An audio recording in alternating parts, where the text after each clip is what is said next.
The human colony on the planet Velk 7 was, in theory, a joint venture between two civilizations. Earth's finest engineers and explorers had partnered with the native Zen people, hoping to create a model outpost that symbolized harmony and progress. But while the colony's pristine white domes gleamed in the sunlight, and the irrigation systems hummed smoothly through the plains, not all was tranquil. The lush, teeming wilderness beyond the perimeter was home to dangers both known and unknown, the most infamous of which were the Zir. The Zir defied simple categorization. They were not merely predators, they were the predators in evolutionary apex that had ruled Velk 7's ecosystem long before either humans or Zen began laying down roads and sensors. Towering on 6 muscular legs, with iridescent plating that shifted from deep purple to sharp green, and piercing bioluminescent eyes that glowed in the darkness, they were the nightmare children of the forest. They hunted in packs, but could act alone, each individual cunning enough to ambush a hovercraft or topple a defensive tower. For decades, they had remained the insurmountable challenge to colonization, the reason why human settlers rarely strayed beyond secured zones. So when Jinta, a seasoned Zen biologist, responded to a strange signal from an unmanned research station deep in the wilds, she braced herself for the worst. The readings indicated something large had disturbed the equipment, a probable Zir attack.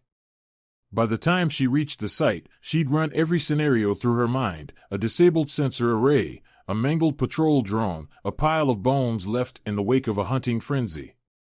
She had not prepared herself for the sight that awaited her. In the clearing, bathed in the sunlight filtering through the canopy, a human man sat cross-legged on the mossy ground. At first, Jinta thought he was a corpse. He wasn't wearing any protective armor, only a weather-worn jacket and some kind of scarf. His hands rested on his knees, his posture calm. She was about to call out, to warn him to run, when something massive stirred beside him. A Zir. Fully grown, nearly 4 meters tall at the shoulder, with jagged plating that shimmered like wet metal. Jinta froze. The beast had its fangs bared, but not in aggression. Its maw hung open just slightly, almost like a smile. No, that was ridiculous. Zir didn't smile. They killed. They devoured. And yet this one stood over the human, tail coiled in a loose arc, its glowing eyes locked on her. The human looked up and waved. "Hey! You must be Zen." Jinta's frills flushed purple in alarm. "You dash," her voice caught. The Zir's ears twitched at the sound. She forced herself to speak again, quietly this time. "You need to leave. Immediately. That creature, it's going to kill you." "Huh?" "Oh, no," the human said, as if her warning were as mild as a weather report. He gestured to the beast. "This is Suresh. He's harmless." "Well, mostly harmless." Jinta stared, every instinct screaming at her to back away. Her mind raced through the biological studies, the recorded attacks, the sheer impossibility of what she was seeing. No Zen had ever approached a Zir without heavy armor and defensive drones, much less sat in the shadow of one like it was a friendly companion. Yet here was this human, this lunatic, talking as if the thing were a household pet. "This is impossible," she muttered, edging closer despite herself. "What have you done to it? Are you controlling it somehow? Using pheromones? Neural implants?" The man Sam, he called himself, shook his head. "Nothing like that. I found him tangled in some old wire traps a while back, looked after him until he could walk again. Guess he decided to stick around." Jinta blinked. That made no sense. Zir were territorial, feral. No amount of simple care should have swayed one. She took another cautious step forward, her eyes never leaving the creature. "You mean to say it's not restrained? Not drugged?" "Nope. Free as a bird. Or, well, free as a Zir." Sam leaned back on his hands, looking up at the massive beast as if it were a regular pet dog. "I think he likes me." "Likes him?" Jinta's mind reeled. No amount of data could prepare her for this, an apex predator, the deadliest hunter on Velk 7, acting as though it had chosen a human as its companion. She couldn't decide whether to report this as the greatest breakthrough in xenobiology or the greatest threat to both their species. The Zir turned its gaze to Jinta, its bioluminescent eyes narrowing slightly. A low rumble vibrated through the clearing. Jinta froze, her hand tightening on the scanner at her side. Then, to her astonishment, the creature's tail flicked once, almost dismissively. It lowered its head, as if acknowledging her presence, then turned back to Sam. For a long moment, Jinta stood in stunned silence. The human had done what the Zen had deemed unthinkable. He had not fought the Zir, not tamed it with force or technology. He had befriended it. She could scarcely believe it, but the proof was undeniable. "You're insane," she said finally, her voice trembling. Sam shrugged, a grin spreading across his face. "Maybe. But it works." Behind him, Suresh let out a low, rumbling sound that almost sounded like a purr. Back at the Zen Research Hub, Jinta's mind was still spinning. She sat before the Council of Elders, her sensory frills drooping in exhaustion. The chamber in open, flowing space carved from the glimmering coral-like growths native to Velk 7 was eerily quiet. The Elders were clearly struggling to make sense of her report. Jinta herself was still processing the sight of a human calmly sitting beside a Zir without so much as a scratch. It defied all logic, all precedent. "This cannot be," Councillor Macare said, his tone sharp. His frills flared slightly, their greenish hue a signal of his skepticism. No Zen in recorded history has ever approached a Zir without substantial defenses, let alone survived such an encounter unscathed. "The human's claim is absurd." "I saw it with my own eyes," Jinta insisted. "The human, Sam, he's not only survived, he's somehow bonded with the creature." The Zir stayed by his side, showed no aggression, and even responded to his gestures. "This is no fabrication." The Elders exchanged uneasy glances. Jinta could feel their doubt pressing down on her, a weight that threatened to crush what little confidence she had left. She had no proof aside from her eyewitness account. No recorded footage, no biological data. The council had every reason to doubt her. But she couldn't let them dismiss the incident so easily. "I understand how improbable this sounds," she continued. "But I believe this warrants further study. If the human has found a way to communicate with the Zir or at least coexist with them, this could change everything. We've always viewed the Zir as mindless predators, but what if they're more complex than we thought? What if it's a simple aberration?" Macare cut in.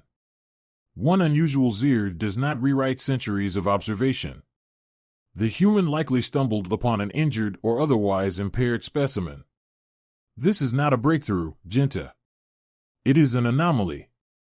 Her frills darkened in frustration. "An anomaly, perhaps. But should we not investigate it nonetheless? The implications could be enormous." Another elder, Reiner, shifted uncomfortably. His voice was softer, but no less doubtful. "And what if the implications are dangerous? If the humans believe they can tame Zir, what might happen next?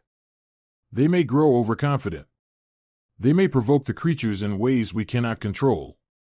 "This isn't about taming," Jinta said, struggling to remain composed.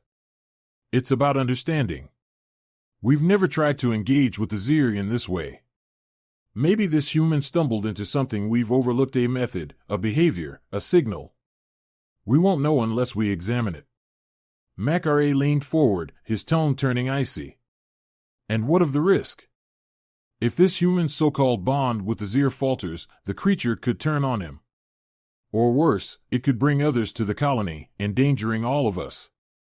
Jinta hesitated. Macare wasn't wrong.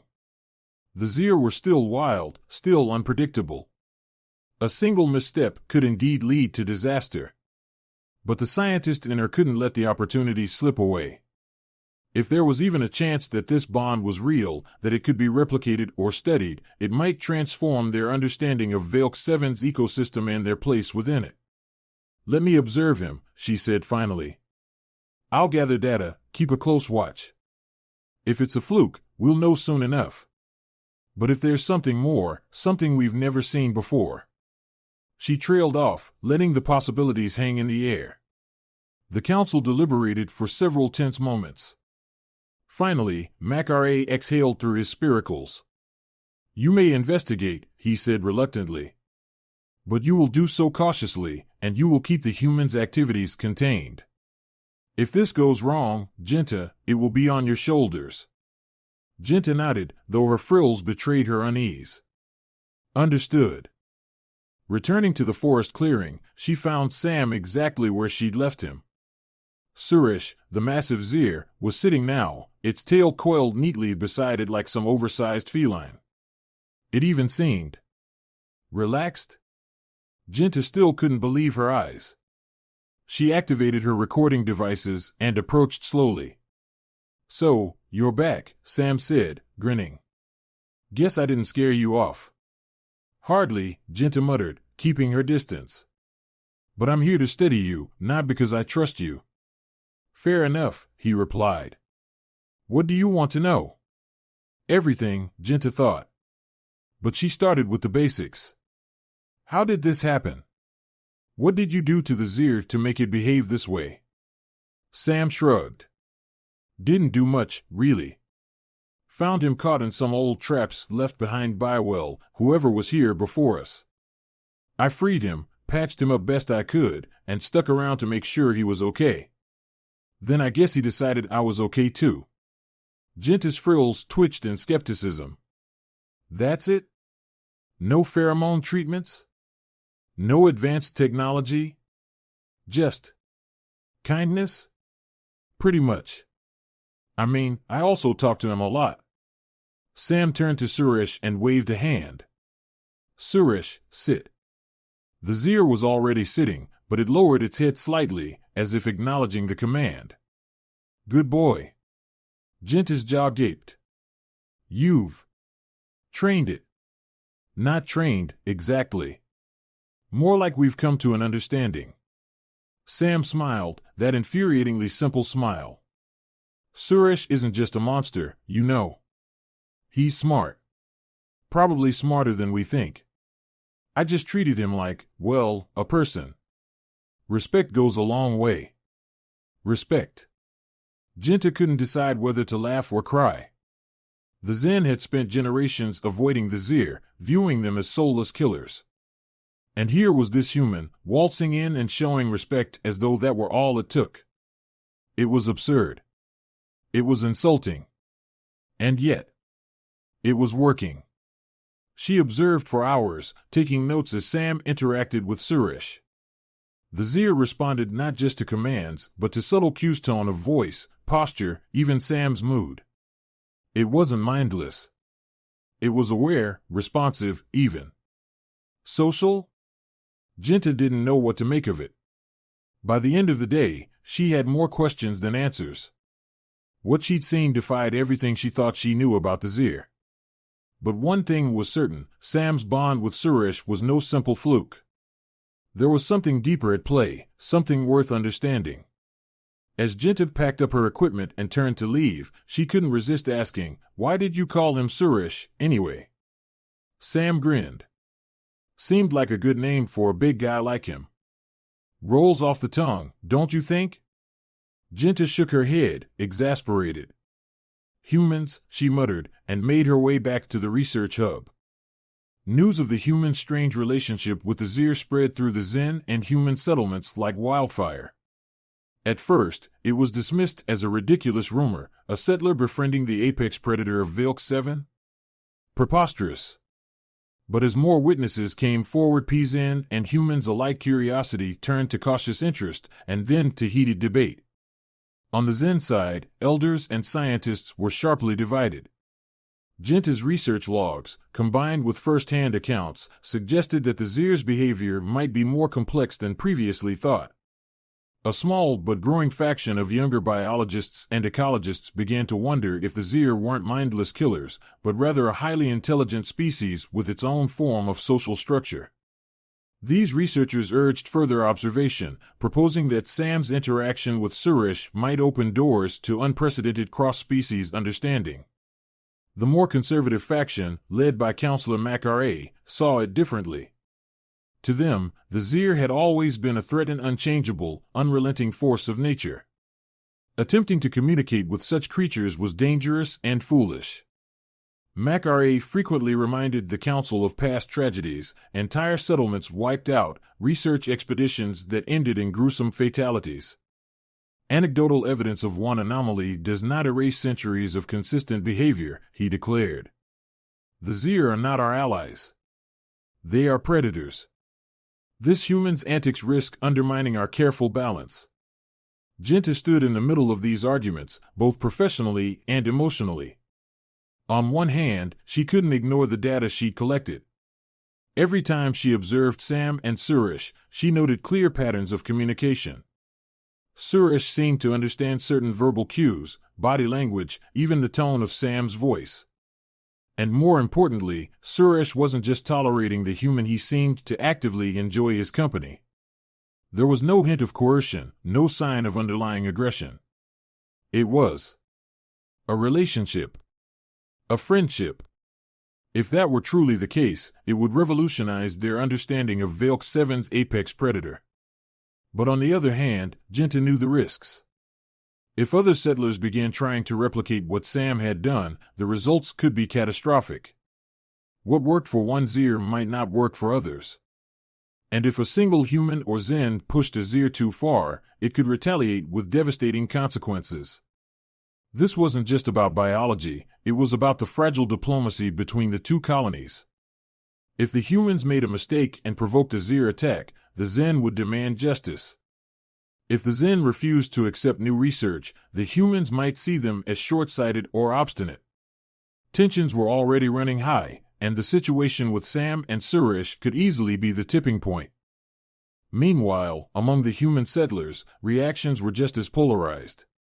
Some hailed Sam as a pioneer, a visionary who had found a new way to live in harmony with Velk 7's wilderness. They saw him as a hero, someone who had done what no one thought possible.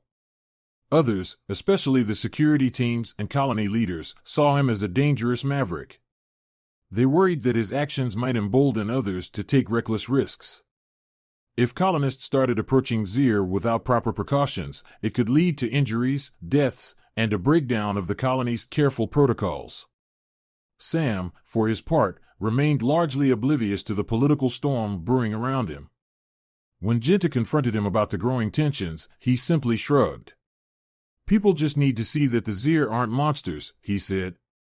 They're not mindless killing machines. They're smart animals. Suresh just needed someone to treat him with a little kindness. It's not that simple, Jinta argued, her frills rippling with frustration. You may have a bond with Suresh, but that doesn't mean every Zir will respond the same way. You're dealing with a predator that could kill you with one swipe. Do you have any idea how dangerous it is for others to think they can do what you've done? Sam tilted his head, thoughtful. I get that, he admitted. But that's why I'm careful. I don't go around telling people to walk up to random Zir and start petting them.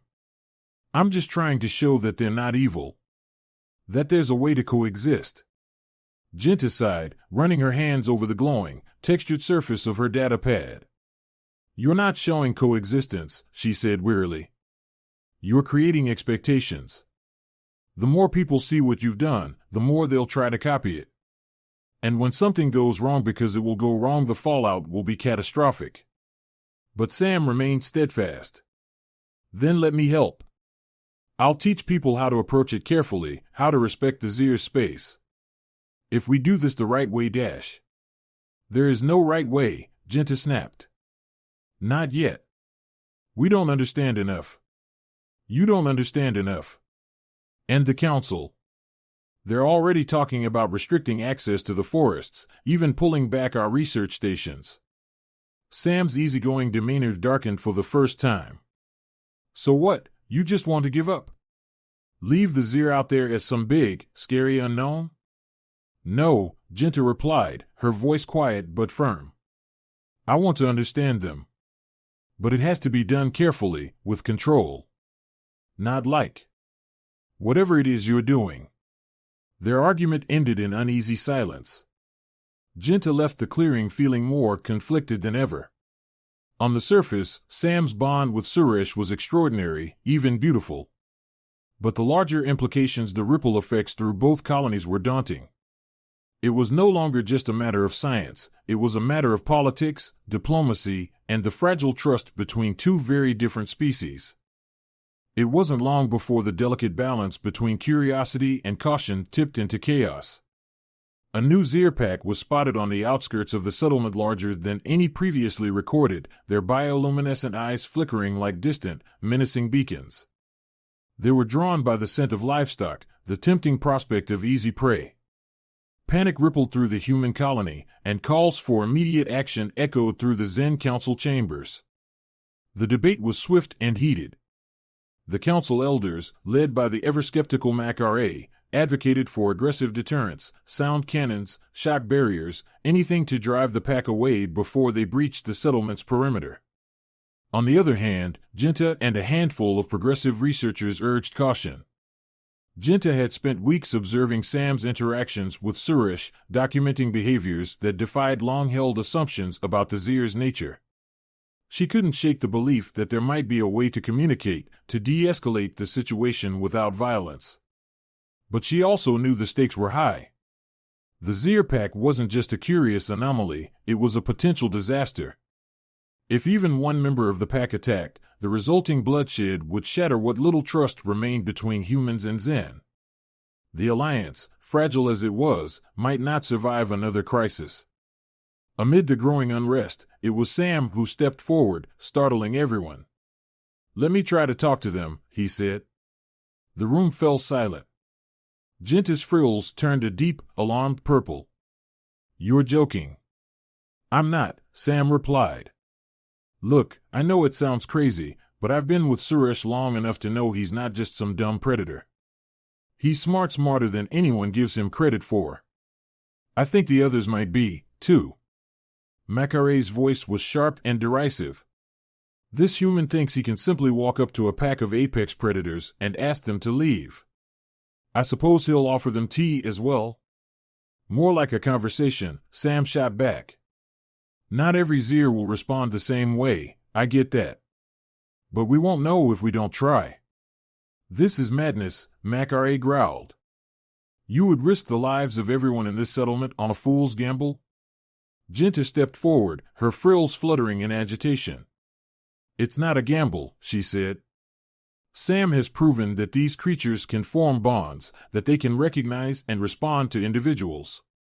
If we can even slightly reduce the risk of an attack, if we can learn something, then it's worth considering." The room erupted into a cacophony of voices, some arguing for immediate defense measures, others cautiously supporting Jinta's suggestion. In the end, the council reluctantly agreed to give Sam a chance, but only under strict supervision. If he failed, they would move in with full force to drive the pack away. The following day, Sam and Suresh stood at the edge of the settlement's defenses, facing the distant shapes of the approaching Zir. Jinta watched from a secure observation platform, her nerves taut as a drawn wire. Every instinct told her this was a mistake, yet she couldn't deny the hope stirring in her chest. If Sam succeeded, it could change everything. If he failed... "You sure about this?" Jinta called out through her communicator. Sam gave her a thumbs up. "Suresh and I have got this." He took a step forward, then another. The Zirpack bristled at his approach, their glowing eyes narrowing. They shifted uneasily, their claws tearing into the soil. Jinta held her breath, every muscle in her body tense. Then, Suresh moved. The massive Zir walked calmly beside Sam, letting out a series of low, guttural sounds that resonated through the clearing. It wasn't a growl. It was something more deliberate, almost rhythmic. The other Zir froze, their attention fixated on Suresh. Sam spoke softly, his words quiet but steady. "Hey there, big fellas," he said. "We don't want any trouble. Just looking out for everyone here, yourselves included." Jinta strained to hear, her sharp Zen senses picking up the subtle changes in Sam's tone. He wasn't commanding. He wasn't pleading. He was communicating. Not with words, exactly, but with his demeanor, his gestures. Suresh chimed in again, his sounds almost like a strange, alien song. The pack's aggression ebbed. Their movements slowed. One of the larger Zir, the pack leader, Jinta assumed, lowered its head slightly, its glowing eyes meeting Suresh's. The tension in the air dissipated, replaced by something quieter, more curious. For a long, agonizing moment, no one dared to breathe. Then, as if by some silent agreement, the pack began to withdraw. They backed away, step by step, until their glowing eyes vanished into the shadows of the forest. It was over. Jinta's frills flared in astonishment. Against all odds, Sam had done it.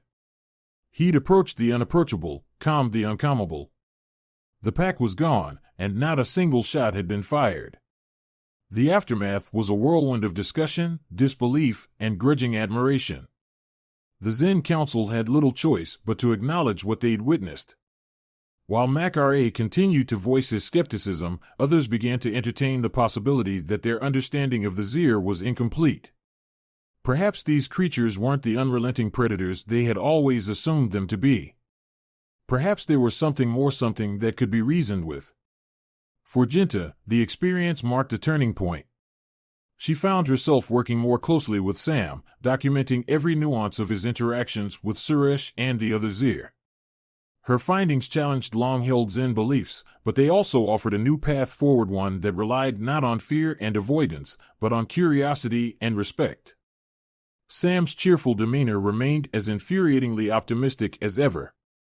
"Told you we'd be okay," he said after the council meeting. Jinta shook her head, exasperated but smiling. "You tamed our apex predator," she said, her voice tinged with disbelief. Sam laughed. "Nah. We just learned how to get along." The path ahead was still uncertain. There were no guarantees that the Zir would always respond so favorably, and countless questions remained unanswered. But for the first time, both humans and Zen saw a glimmer of a future where coexistence wasn't just a distant dream, but a tangible possibility.